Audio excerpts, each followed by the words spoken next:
Саламатсыздар ма, құрметті оқушылар?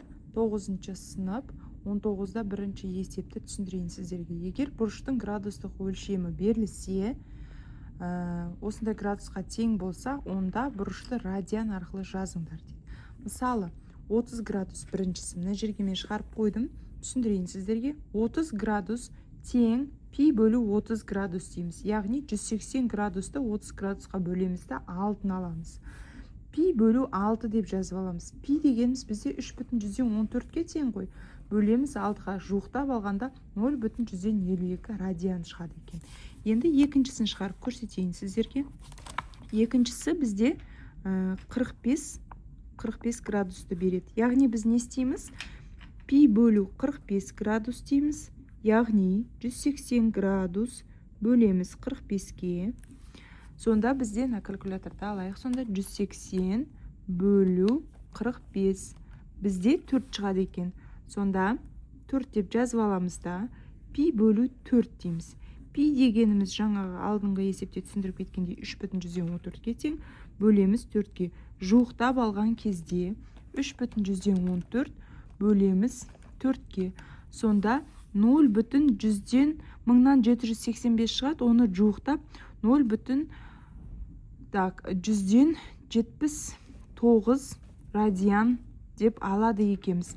Келесі үшінші есебін көрсетейін. Тағы да 60 градусты көрсетейін сіздерге. 60 градус дегенімізді пи бөлу 60 градус деп жазамыз. Пиіміз 180 градусқа тең, бөлеміз 60-қа, сонда 3 болады. Пи бөлу 3 дегенді білдіреді. Пи дегеніміз 3,100-ден 14-ке тең, бөлеміз 3-ке.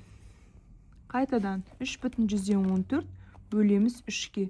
Жуықтап алған кезде 1,100-ден 5 радианға тең болады екен.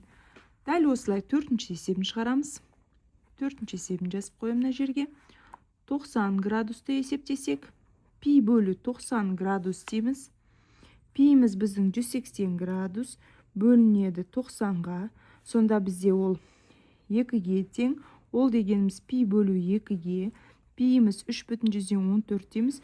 Бөлеміз 2-ге. 3,114 бөлеміз 2. Сонда 1,157 радианға тең болады екен. Бесіншісін шығарайық.